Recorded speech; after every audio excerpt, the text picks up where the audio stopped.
Have you ever looked up at the night sky and just wondered, like, are we really all alone out here? Oh, yeah, definitely. I mean, it's a question that's driven astronomers and philosophers and, really anyone who's ever gazed up at the stars for centuries. Totally. And in recent decades, scientists have actually started to make some real progress in searching for life beyond Earth. Right, with telescopes that can detect planets orbiting other stars, exoplanets, and instruments that can analyze the atmospheres of those planets. Exactly. And we're looking for those little chemical hints, those biosignatures that might suggest the presence of life. You got it. But the big challenge has always been, how do we separate a true sign of life from a false alarm? Yeah, that's a huge hurdle, Yeah. right? Sifting through all that cosmic data and trying to figure out if we're seeing something truly groundbreaking or just a quirk of physics or chemistry. Precisely. And that's what makes this new development so exciting because it has the potential to really change the game. Oh, is this what we're diving into today? So yeah. Sounds intriguing. Absolutely. We're going to be looking at a new study that highlights the incredible capabilities of this telescope that's being built right now high in the Chilean mountains. Okay, I'm all ears. It's called the Extremely Large Telescope, or ELT for short. I've heard whispers about this one. Yeah, and the buzz is that this thing could potentially search for evidence of alien life much faster than anything we've ever had before. Like, how fast are we talking? Well, the early projections suggest that it could potentially do it in mere hours. Hours. That's astonishing compared to what we're used to. Right. And what's even more impressive is that it could help us rule out those frustrating false positive, those planets that might initially look like they could support life, but turn out to be duds. Oh, that's crucial because chasing down those false leads can really eat up time and resources. Exactly. So we'll be diving into a news article that reports on this fascinating study by researchers from the University of Washington and NASA's Goddard Space Flight Center.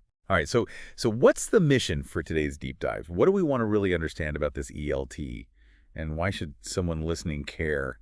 What's the big takeaway? Great question. So basically, we want to understand how this new telescope, this ELT, could really revolutionize the search for extraterrestrial life. Okay, I'm with you. We'll explore how it works, what makes it so powerful, and what kind of impact it could have on our understanding of the universe and, our place within it. So are we talking like a paradigm shift in how we approach this whole search for life beyond Earth? Potentially, yeah. I mean, if the ELT lives up to its promise, it could dramatically accelerate the pace of discovery and provide us with some pretty mind-blowing insights in a very short amount of time. All right, sign me up. I'm ready to dive in. Okay, so Okay. so let's start with the basics. The Extremely Large Telescope, it's currently under construction in Chile, and like I said earlier, it's claimed to be able to search for alien life beyond Earth in just a few hours.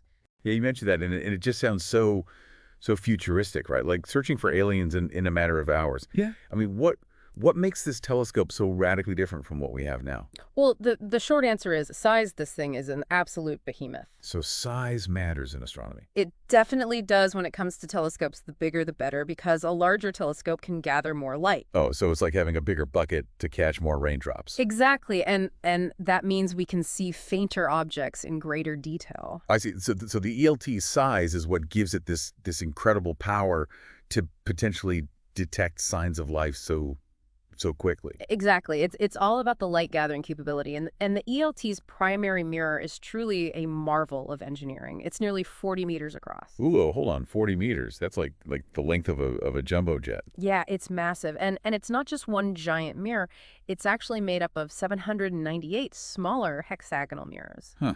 That's interesting. Why use so many smaller mirrors instead of just one big one? Well, it's actually much easier to build and transport these smaller segments, and they can be precisely adjusted to create one giant parabolic surface. That makes sense. So it's like a mosaic of mirrors all working together. Exactly. And that incredible light gathering power allows the ELT to see much fainter objects than any other telescope we have right now.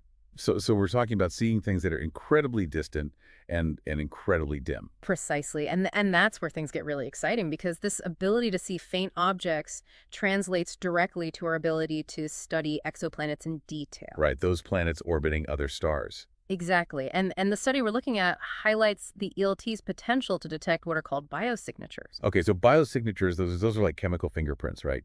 Telltale signs that life might be Yeah, present. you got it could be the presence of certain gases in an exoplanet's atmosphere like oxygen or methane or even more complex organic molecules. And the ELT could detect these biosignatures on planets in other solar systems.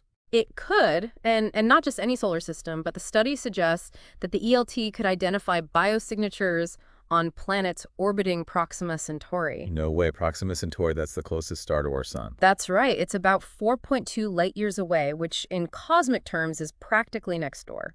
So we could potentially find evidence of life on a planet in our own stellar neighborhood. That's the hope. And what's mind-blowing is that the study suggests that the ELT could do this in a matter of hours. I still can't get over that time frame, hours. Yeah. It's just so much faster than anything we've been able to do before. I know, it's incredible. And they even give a specific example in the study. They say, quote, for the most accessible nearby target, Proxima Centauri b, our results suggest that we may be able to rule out a sub-Neptune atmosphere in as little as a single hour of observing, end quote.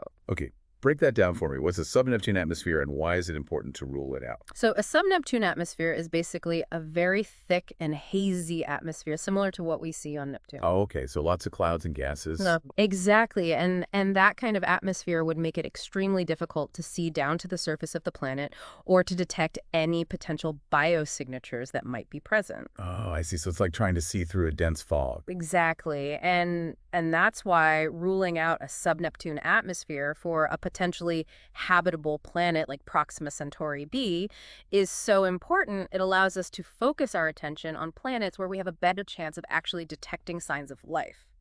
So it's about eliminating the false leads early on and saving time and effort. Precisely. And that brings us to another really important capability of the ELT, its ability to help us avoid those frustrating false positives that we talked about earlier. Yeah, those can be real heartbreakers. You think you found something amazing, and then it turns out to be a cosmic mirage. Exactly. And the study suggests that the ELT will be so powerful that it will allow us to identify not just potential biosignatures, but also what they call contextual indicators. Contextual indicators, what are those? Think of it like this: finding one ingredient in a dish doesn't tell you the whole recipe.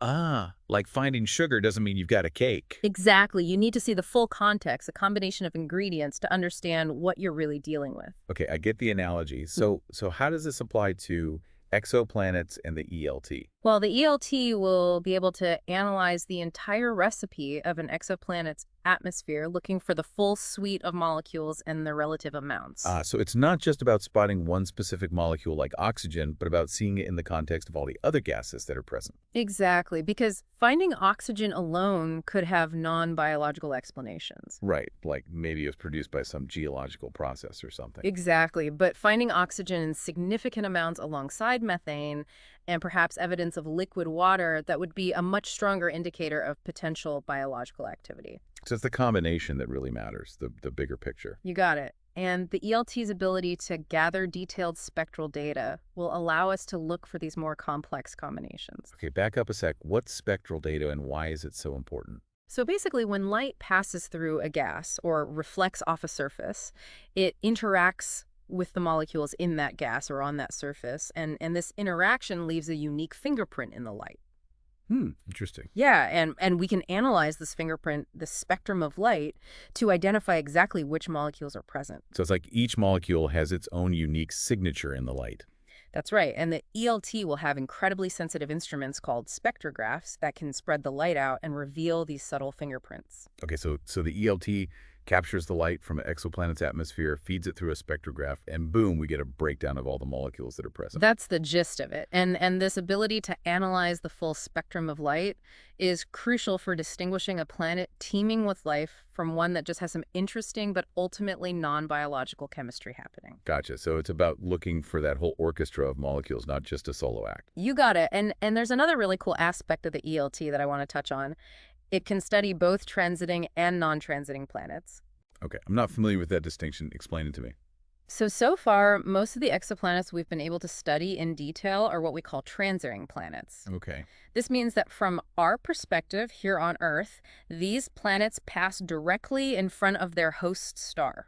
Ah, so they kind of eclipse the star. Exactly. And when they do that, some of the starlight filters through their atmosphere. And we can analyze that filtered starlight to learn about the planet's composition. Precisely. But the problem is that not all exoplanets transit their stars from our point of view. Oh, right. So what about those non-transiting planets? How do we study them? Well, traditionally, they've been much harder to study because we don't get that nice filtered starlight. Hmm. Makes sense. But the ELT is so powerful that it will be able to examine the faint light reflected directly from the surfaces and atmospheres of some of these non-transiting worlds. Wow, so it opens up a whole new realm of possibilities for exoplanet research. Exactly. It dramatically expands the number of planets we can study, and the study specifically notes that the ELT era will likely offer the first opportunities to really delve into the atmospheres of these nearby non-transiting terrestrial exoplanets. So we're talking about Earth-sized rocky planets that could potentially be habitable. You got it. And the ELT will give us the tools to study them in unprecedented detail. That's incredible. So when can we expect this game-changing telescope to actually start doing its thing? The current schedule anticipates what's called telescope first light in March of 2029. Telescope first light. What's that? It's basically the moment when the primary mirror collects its first light from the sky. Oh, so like the grand opening ceremony for the telescope. Yeah, it's a big milestone. And after that, there will be a period of installing and calibrating the scientific instruments. Okay, getting everything fine-tuned and ready to roll. Exactly. And then scientific first light, which is when the telescope will be ready to start gathering data for real, is expected in December of 2030. So we've got a few years to wait, but it's definitely on the horizon. It is, and it's something to really look forward to because once it's operational, the ELT will be a game changer for astronomy and potentially for our understanding of life in the universe. No doubt. And you've been talking about the size and the technology, but can we just take a moment to appreciate the sheer scale of this thing? I mean, a primary mirror almost 40 meters wide, made up of nearly 800 individual adjustable mirrors. That's mind-boggling. It is. It's an engineering marvel. Each of those hexagonal mirror segments is equipped with 3 incredibly precise pistons and 12 edge sensors. And what do those do? They work constantly thousands of times per second to monitor and adjust the shape and alignment of each mirror. Whoa, so they're like tiny little robots, making sure each mirror is perfectly positioned. That's a great way to put it. And the goal is to ensure that the entire primary mirror acts as one perfectly shaped surface to collect and focus the light. Wow, the precision involved is just incredible. And don't forget about the building that houses this giant eye. It's described as being 22 stories tall and 87 meters in diameter. That's massive. And get this, the whole thing can rotate. The whole building rotates? Yeah, despite weighing 6,000 tons, it can rotate a full 540 degrees. That's a turn and a half. Why does it need to rotate so much? To track objects as they move across the night sky. Of course. So it can follow the stars and planets as the Earth spins. Exactly. And within that rotating structure, the telescope itself will also move independently with microscopic precision to keep its gaze locked onto the target exoplanet. So it's like a giant ballerina spinning gracefully while keeping perfect balance. That's a beautiful analogy, and all this incredible engineering is geared towards producing images that are 16 times sharper than those from the Hubble Space Telescope. Wow, 16 times sharp. That's a monumental leap in our ability to see the universe in detail. It is, and that increased resolution will be absolutely crucial for studying the faint light from exoplanet atmospheres and teasing out the subtle spectral signatures of potential biosignatures. So we're not just talking about pretty pictures here. We're talking about unlocking the secrets of distant worlds and potentially finding evidence of life beyond Earth. Exactly, and to me, that's what makes this whole project so thrilling. It's definitely a giant leap forward in our quest to understand our place in the cosmos. So just to sum up, this new study really underscores the point that the extremely large telescope isn't just going to be a slightly bigger telescope. Right. It's not just an incremental upgrade. It's a whole new ballgame. Exactly. Its immense size and cutting-edge technology mean that it has the potential to fundamentally change how we search for life beyond Earth. By allowing us to analyze potential life-bearing worlds with a speed and accuracy that we've never had before. Exactly. It could help us quickly identify those telltale biosignatures and confidently rule out false positives in a time frame of hours, not years. And that speed, that's a game changer for anyone who's curious about whether we're alone in the universe. It is, because it means that we could potentially get answers to some of our biggest questions much sooner than we ever thought possible. So for someone like me who wants to stay informed on these major scientific advancements without getting bogged down in years of data analysis, the ELT is something to be really excited about. Absolutely. It represents a pivotal moment in our search for life beyond Earth, and the speed at which it can analyze these distant planets could lead to some incredibly rapid advancements in our understanding of what's out there. So we could be on the cusp of some major discoveries, and the ELT might just be the key to unlocking them. It very well could be, and that brings up a thought-provoking question that I think everyone listening should consider. With the ELT's power to analyze distant worlds within hours, what are the ethical considerations we should be mindful of as we potentially move closer to discovering life beyond Earth? Oh, wow. Yeah, that's a big one. What happens when we find out we're not alone? How do we approach contact? What are the implications for our understanding of ourselves and our place in the universe? Those are all really profound questions and ones that we need to start thinking about seriously now because with the ELT, the answers might be coming sooner than we think. Yeah, we might need to rewrite our cosmic playbook pretty quickly. I think you're right. Well, that's all the time we have for today's deep dive. Thanks for joining us. It's been a fascinating journey into the future of space exploration. Until next time, keep looking up and keep wondering.